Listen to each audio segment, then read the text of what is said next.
Boa noite a todos.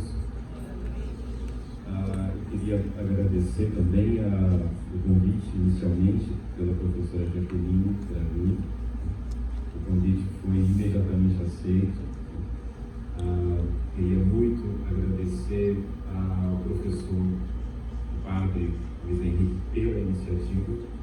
É uma iniciativa que eu espero que durante a nossa conversa, nosso debate, eu consiga realmente expressar meu sentimento em relação a essa iniciativa. Queria cumprimentar o Padre Jean, né? E de uma forma muito carinhosa e muito especial o professor Carlos Gravini, né?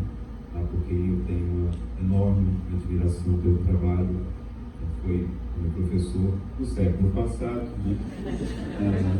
E é um imenso prazer poder hoje estar aqui na mesa com ele, depois de tanto tempo.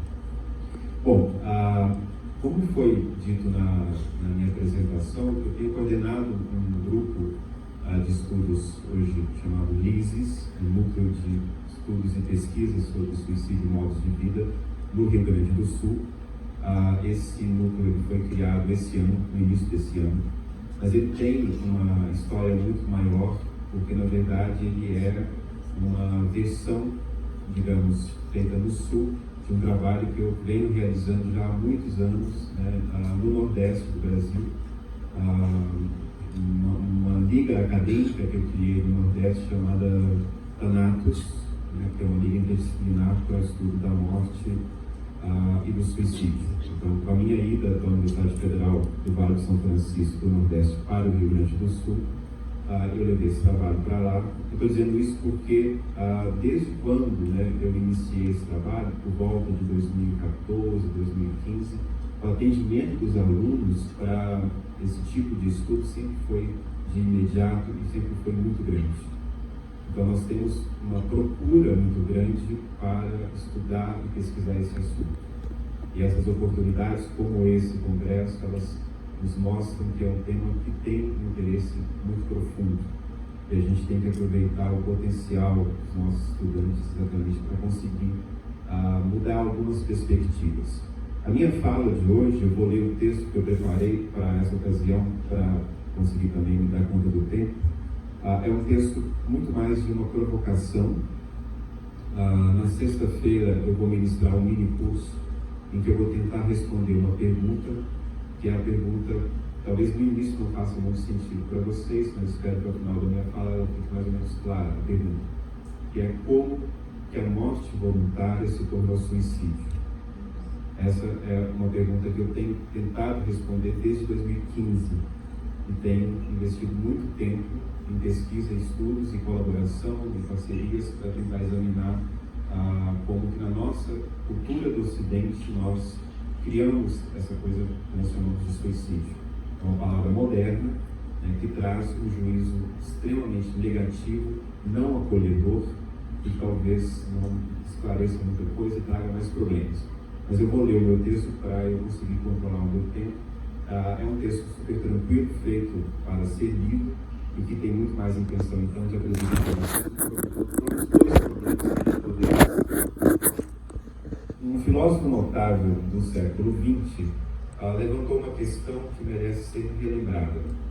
Em seu livro intitulado Hand an sich legen, Discurso über den freien Tod, poderia ser traduzido, infelizmente ainda não foi no Brasil, por Colocar as mãos sobre si mesmo, Discurso sobre a morte livre, Jean Améry, pseudônimo de Hans Cain Maia, um filósofo alemão judeu, explorou o cerne de seu pensamento, destacando a dicotomia entre uma lógica de vida, que equivale a uma razão prática, e uma lógica de morte, que sugere a possibilidade de escolher a morte ao final da existência.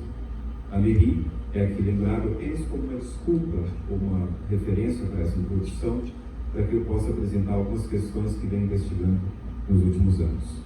A primeira delas, que pretendo abordar, portanto, no mini curso, diz respeito a essa transformação cultural que levou a morte voluntária, como chamava Santo Agostinho e os autores de língua latina do seu tempo, a essa nossa ideia moderna de suicídio. Como a morte voluntária se tornou suicídio? Esse é um ponto, e é um ponto importante. Qual é a origem de nosso julgamento negativo em relação à morte auto-infligida, que impede a aceitação da eutanásia voluntária, no nosso tempo, e a compreensão do desejo de morte do outro, quando suas razões são justificáveis, seja diante de uma doença incurável ou de qualquer outra forma de sofrimento insuperável? A segunda questão é se estamos dispostos, como Jean Améry, a discutir a possibilidade de uma morte consciente quando a morte violenta está iminente e é inevitável. Reconhecemos que existem circunstâncias em que o desejo de morrer tem fundamentos sólidos no outro? Duas questões, portanto, guiarão essa breve fala. As origens de nossos preconceitos negativos, a origem de nossos juízos negativos em relação à morte auto-infligida e a possibilidade de aceitação da decisão de morte do outro quando há alguma razoabilidade. Tanto Albert Camus, cujo exagero de ter considerado o suicídio a única questão filosófica relevante é bem conhecido, quanto Jean Améry reconheceram esse niilismo característico da nossa era, o niilismo ético, como eu aprendi com o professor Davi. O mesmo havia feito Friedrich Nietzsche no final do século XIX, em seu fragmento de Lenz-Heide, de 1887, mais conhecido como o niilismo europeu. Jean Améry vivenciou os terrores dos campos de concentração nazistas que nunca deixaram de atormentá-lo.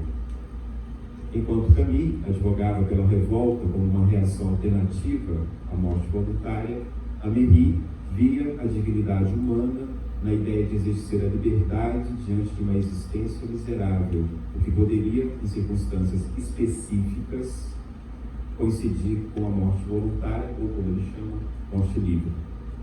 Esse ponto é particularmente importante. Se não ouvimos as razões do outro, suas justificativas e dores, o silêncio sobre seus próprios pensamentos de morte podem ser insuportáveis.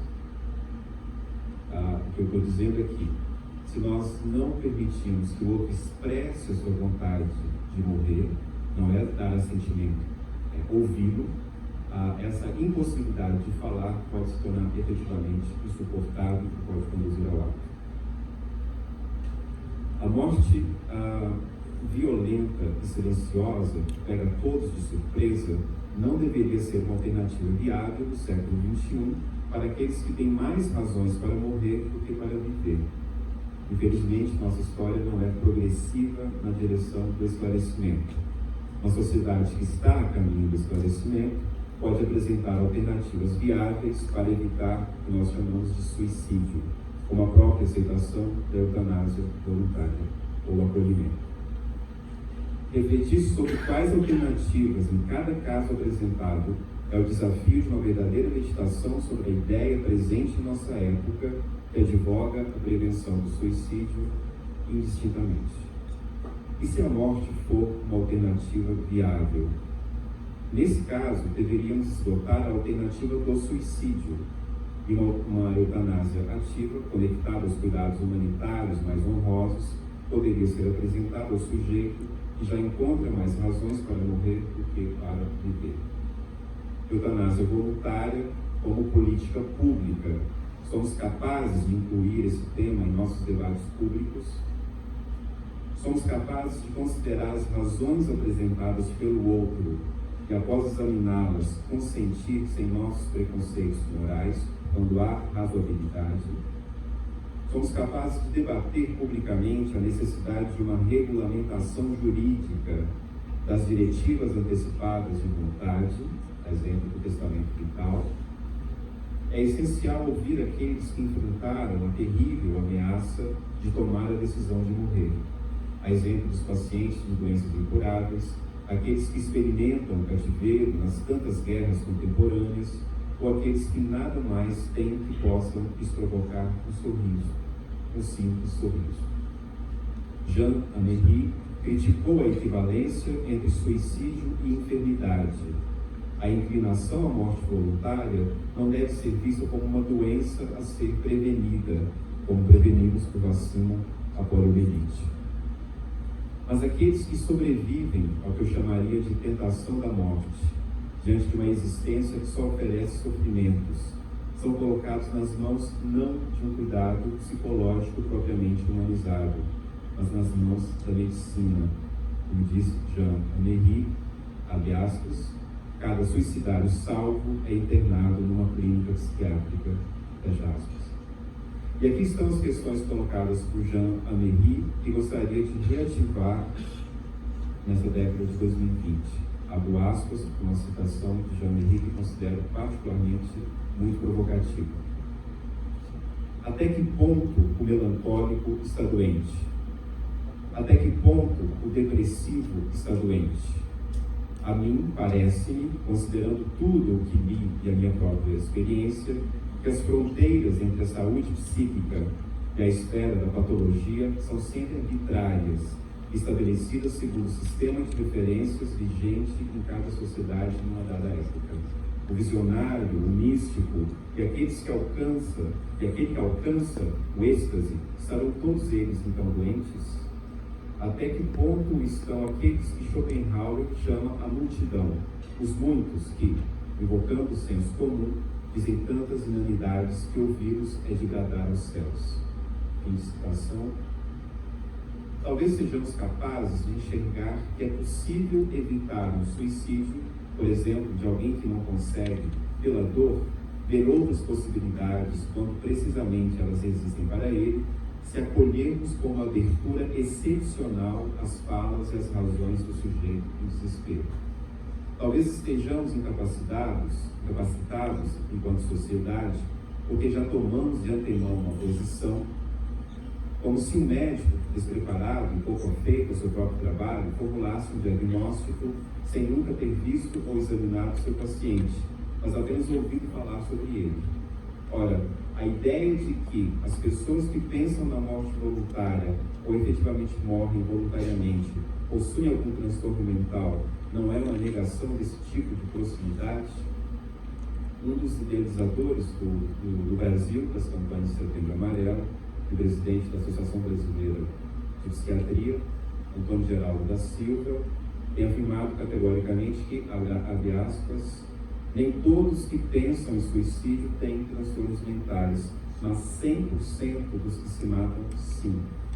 São necessárias algumas ressalvas.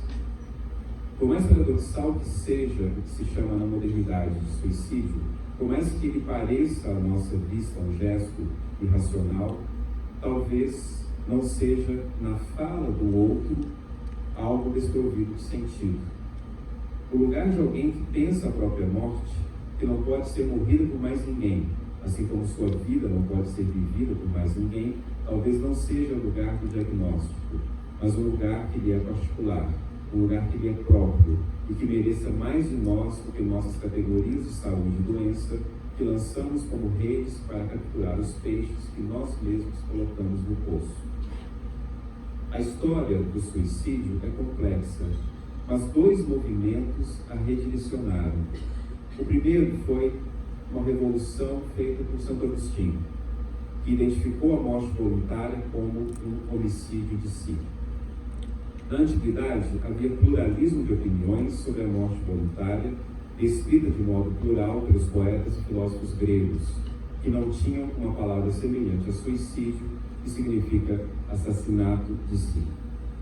Agostinho influenciou a condenação do suicídio, do que nós chamamos de suicídio. Ele usa a expressão morte voluntária,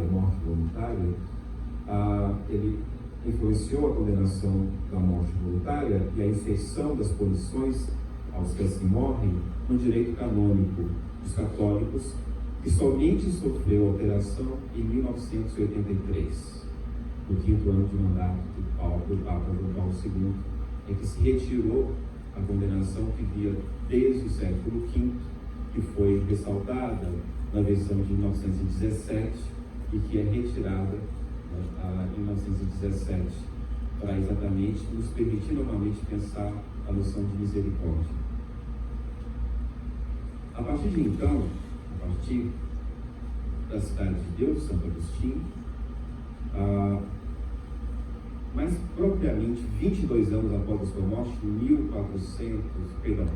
452, nós temos a primeira proibição no documento oficial do direito canônico que proíbe o enterro e os rituais religiosos, os que eles chamavam de famuli, dos escravos. No século seguinte, no Concílio de Braga, que foi levado a cabo por Martinho de Dume, foi universalizado. Então, nenhum suicida, nenhum mesmo, poderia receber a leitura dos salmos, a missa ezequial, os demais rituais religiosos. Isso é muito obrigado. Isso vai, então, marcar, de algum modo, uma história bem dura de punições em várias legislações que não são muito gerais, como no caso de cidades, na França, na Inglaterra e por aí vai. O julgamento de Lucrécia, no capítulo 20 do livro 1 de A Cidade de Deus, é implacável. Ela morreu pelas próprias mãos após ser violentada pelo filho do rei Tarquínio, e sua morte está ligada à queda da monarquia de Roma e à criação da República em 509 a.C. Agostinho a condena ao fogo do inferno.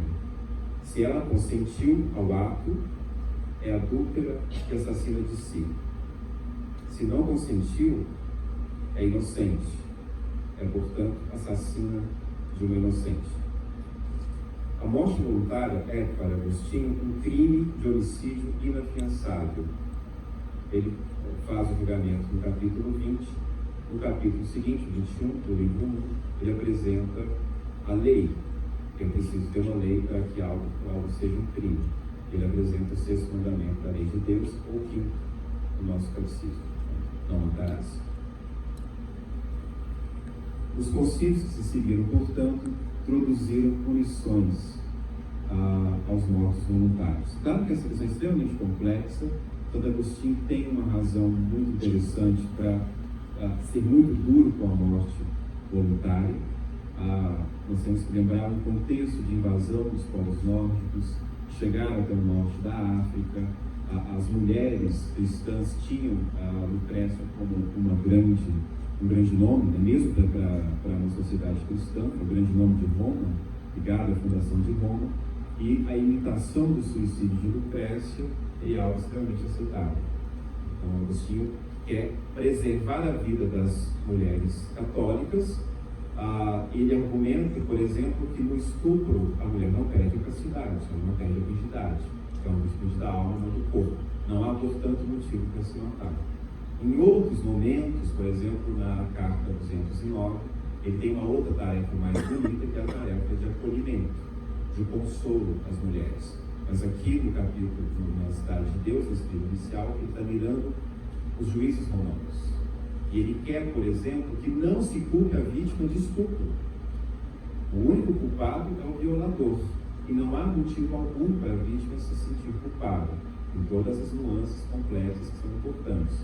Mas ele é implacável na sua condenação da morte voluntária como crime e como pecado, para os quais não há perdão possível. Ele vai ter que enfrentar, por exemplo, no capítulo 26 desse mesmo livro, ele cita algumas figuras bíblicas, como Sansão, né? Cita o próprio caso das virgens católicas que se mataram. Nós temos, por exemplo, no livro História Eclesiástica, nós temos vários casos. O livro foi escrito pelo Eusébio de Cesareia. Nós temos vários casos de suicídio de cristãos importantes, como, por exemplo, a Polônia, Santa Polônia, que no meio da tortura, ela teve todos os seus dentes retirados. Ela é a ex-padroeira dos dentistas, né? E ela se lança ao fogo para evitar aquelas torturas que incluiriam a violação sexual e a conduziriam até a morte. Bom, diversas outras manifestações religiosas há uma dureza muito grande para com o suicídio. Nós temos as alas dos suicidas nos cemitérios israelitas. No sul do Brasil, nas comunidades pomeranas, eu pude ver, por exemplo, túmulos dos suicidas na Diagonal. Os pomeranos são comunidades predominantemente luteranas.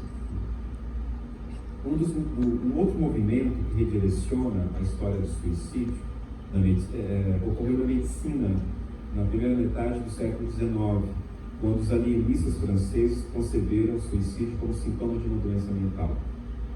E aqui vários autores são importantes, a gente tem essa bibliografia, sobretudo porque o portal da Biblioteca Nacional da França, o Congresso Nacional Americano, estão à nossa disposição, a gente consegue ter acesso a esses documentos, sobretudo no site da Biblioteca Nacional da França. Então, os vários escritos do Esquirol, Pinel, Joseph Gall, Bourdain, Maurice Detours, etc., uma série de autores trabalharam no sentido de fazer essa associação entre o suicídio e a doença mental, né?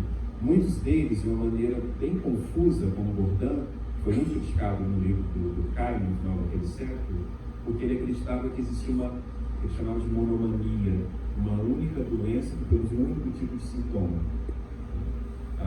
E Bourdain advoga nesse sentido, há todo um debate se é um sintoma de uma doença ou um sintoma presente em várias doenças possíveis. É um debate muito rico, né? Maurice Detours é um autor muito interessante, que vai criticar Bourdain e vai dizer que não só os fatores psiquiátricos são importantes, mas há fatores econômicos, sociais que devem ser levados em consideração, mas, de algum modo, né, a posição de autoridade de Esquirol, de Pinel e de Bourdain, elas influenciaram bastante os rumos dessa história toda até chegar aos nossos dias. Eu chamo isso de redução psiquiátrica, uma redução que identifica suicídio a sintoma. A ideia do século XIX é de que é possível uma prevenção do suicídio, dadas suas concepções de saúde e doença. A psiquiatria desempenha um papel importante, mas é necessário um olhar crítico em relação à sua generalização e avaliação moral. A liberdade e a autodeterminação continuam a ser fundamentais, mesmo para aqueles que são doentes psiquiátricos.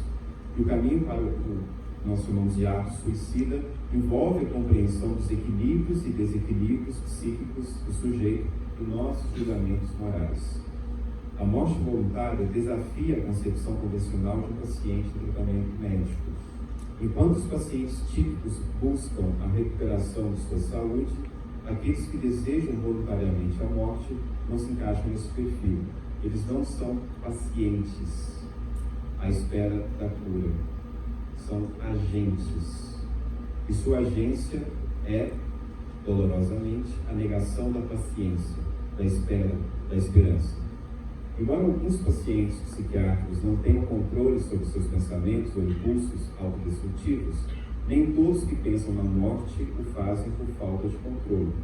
Além disso, a história do suicídio não se limita a pessoas que se impuseram a morte, mas também envolve situações em que a morte se torna uma escolha diante de sofrimentos insuportáveis, ou mesmo o desenho de sua morte digna.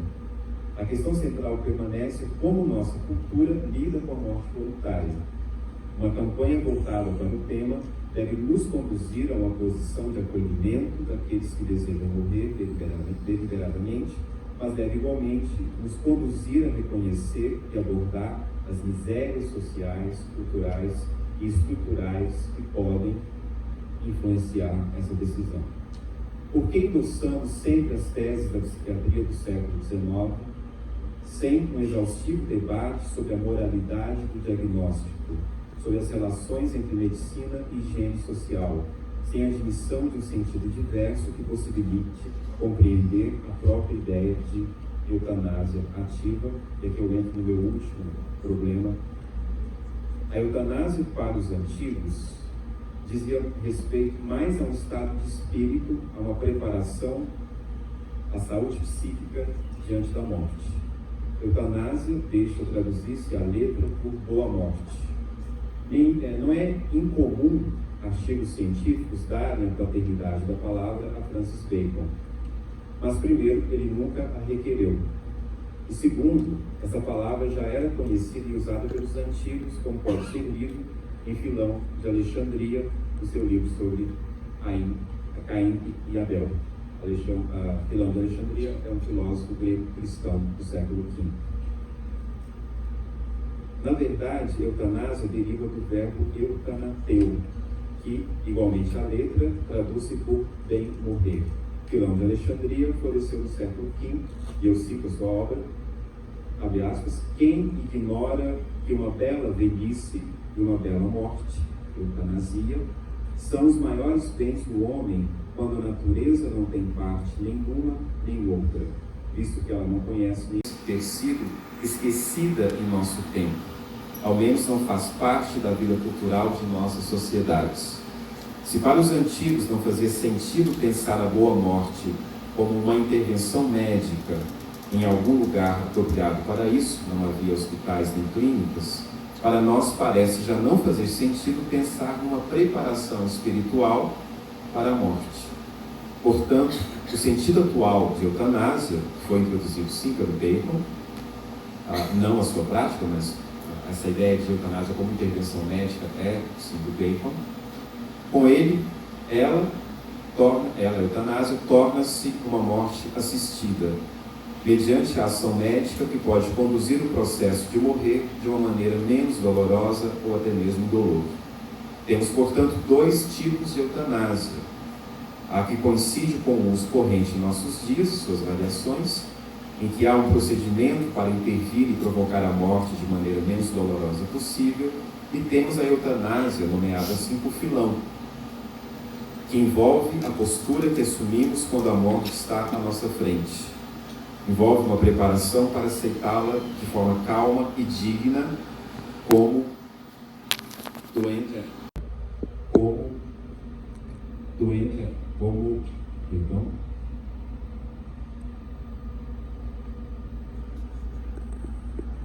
ensinavam Epicuro e Sêneca, uma morte preparada, cuidada, na qual o sujeito educa-se e é educado a morrer com serenidade.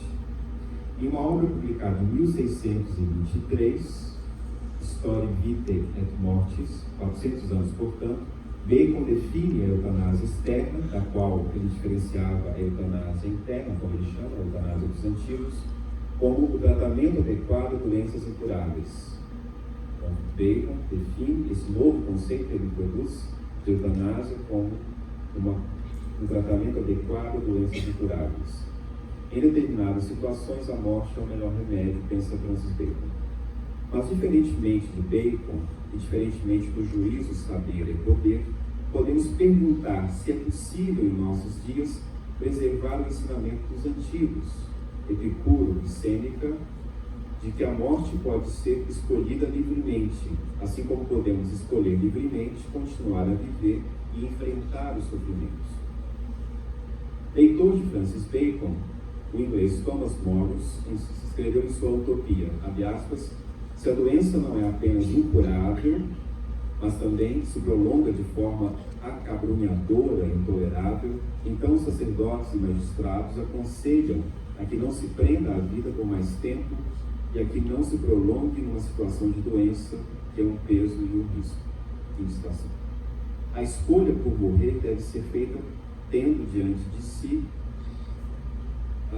livremente a possibilidade em viver ou morrer, sem que haja um direcionamento da medicina ou do direito da vontade do paciente.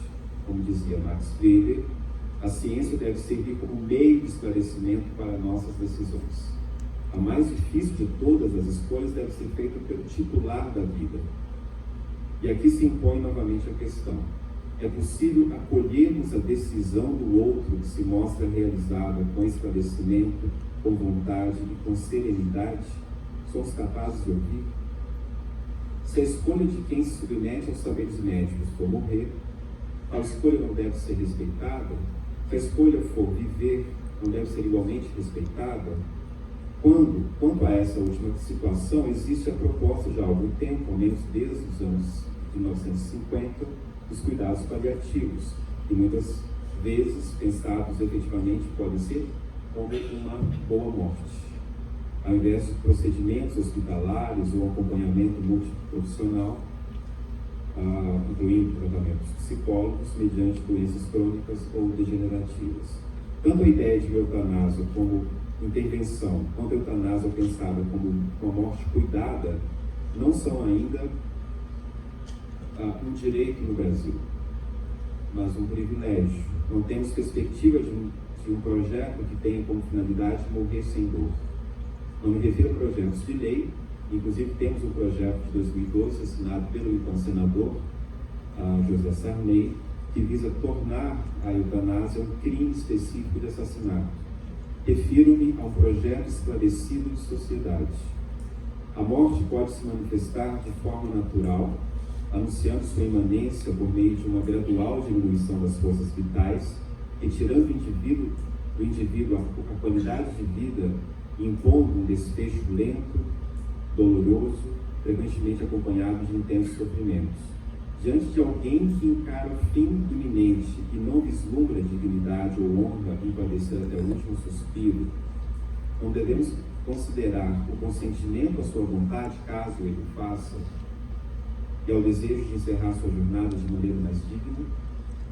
A morte involuntária, que pode infligir sofrimentos de uma degradação física e mental tão severos a ponto de a pessoa perder sua própria identidade, deve ser invariavelmente suportada a todo custo. É importante ressaltar que cada um é titular de sua vida e merece ser ouvido quando escolhas são incontornáveis. Se proibimos a eutanásia, condenamos nossos moribundos à distanásia. O cerne dessa questão reside em nossa disposição em oferecer cuidado e compreensão a quem justifica e decide planejar sua própria morte sem ser assombrado por angústias e desespero. Temos a capacidade moral e emocional para essa tarefa?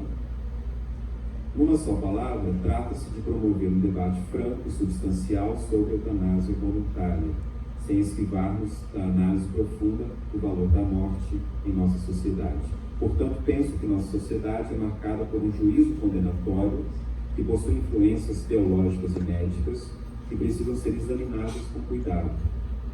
Talvez nem mesmo nos demos conta, mas ao pronunciarmos a palavra suicídio, já envenenamos nossa avaliação por um juízo negativo que equipara a morte voluntária ao homicídio. E essa equivalência tem uma história muito bem definida. Talvez, igualmente, não nos damos conta de que, ao falarmos em prevenção, reduzimos a morte voluntária a uma leitura médica que é sempre parcial e precisa ser tomada como parcial. Podem haver razões para morrer que ultrapassem os juízos e diagnósticos médicos. Por fim, talvez nossa indisposição para aceitar a morte do outro, justificada ou não, nos impeça de ouvir, ver e compreender a morte voluntária sob uma nova perspectiva. E se a morte voluntária não é por nós compreendida, resta o suicídio daqueles que são silenciados por nossa intolerância. O futuro da morte voluntária está desenhado em duas estradas que se bifurcam diante de nós. Na primeira delas, aqueles que são salvos de si serão internados ex officio nas novas casas de Orates. Não gozaram a liberdade enquanto pertencimento em suas vidas até o momento da salvação, pelos médicos e psiquiatras, e gozarão a ausência de liberdade negativa, tal como foi definido pelo direito antigo. Esta é a estrada que estamos prestes a tomar nesse início de década de 2020, quando nem a própria pandemia, que trouxe a morte até a nossa porta, foi capaz de nos fazer refletir, enquanto sociedade, sobre o valor da morte, sobre o valor da vida e o valor da morte escolhida. Mas eu havia dito que estamos diante de uma bifurcação.